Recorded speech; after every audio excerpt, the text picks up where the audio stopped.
অসম নাট্য সন্মিলন নগাঁও জিলা সমিতিৰ কাৰ্যনিৰ্বাহক সভা আৰু সাধাৰণ পৰিষদৰ সভা সম্পন্ন। নগাঁও 17 আগষ্ট। অসম নাট্য সন্মিলন নগাঁও জিলা সমিতিৰ আৰু সাধাৰণ পৰিষদৰ সভাখন নগাঁও জিলাৰ অতি পুৰণি শিক্ষা অনুষ্ঠান দৰ্শন উচ্চতৰ মাধ্যমিক আৰু বহুমুখী বিদ্যালয়ত আজি দুপৰীয়া সম্পন্ন হৈ যায়।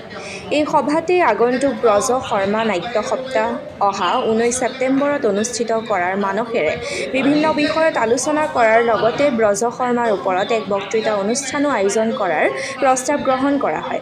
ইয়াৰ উপৰি উক্ত দিনাৰ নিশাৰ ভাগত অভিনেতা পৰিচালক সুৰজ কুমাৰ শইকীয়াৰ ৰচিত আৰু পৰিচালিত নাটক নিয়ৰ যেতিয়া সৰে নাটখনি মঞ্চায়ন কৰাৰ সিদ্ধান্ত লোৱা হয় আজিৰ সভাতে।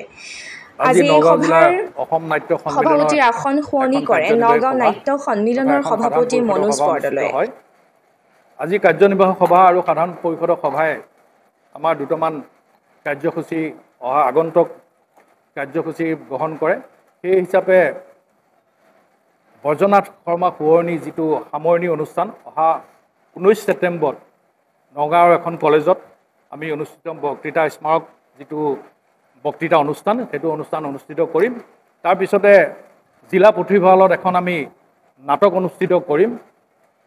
নাটকখন হ'ল আমাৰ সুৰজ কুমাৰ শইকীয়াৰ ৰচিত আৰু পৰিচালিত নিয়ৰ যেতিয়া সৰে এখন সুন্দৰ নতুন নাটক সেইখন অনুষ্ঠিত কৰিম। সেইবাবে তাৰ বাহিৰেও আমাৰ অসম নাট্য সন্মিলনৰ নগাঁও জিলাৰ যিটো কাৰ্যনিৰ্বাহকৰ সভাৰ যিটো উদ্দেশ্য আমি নগাঁও শিশুনাট সমাৰোহ আমি অহা 8 আৰু 9 নৱেম্বৰ নগাঁও জিলাৰ কাৰ্যনিৰ্বাহকৰ লগতে শিশুনাট সমাৰোহ আৰু নগাঁও জিলাৰ অধিৱেশনখন আমি অনুষ্ঠিত কৰিম।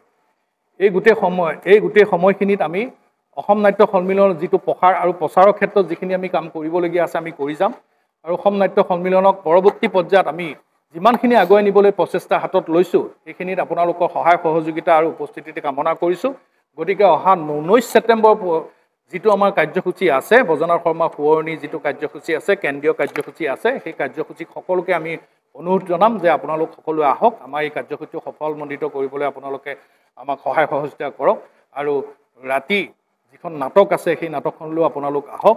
আৰু 8 আৰু 9 নৱেম্বৰত আমাৰ জিলা অধিৱেশন নাট্য সন্মিলন নগাঁও জিলা অধিৱেশন আকৌ মই দোহাৰিছোঁ জিলা অধিৱেশন তথা শিশুনাট সমাৰোহ এই দুইটা প্ৰগ্ৰেম আপোনালোকে যাতে সাফল্যমণ্ডিত কৰি তুলিব পাৰে তাৰ কাৰণে আপোনালোকে আমাক সহায় সহযোগিতা কৰি নাট্য সন্মিলনৰ উন্নতি কামনা কৰি মই মোক ক'বলগীয়াখিনি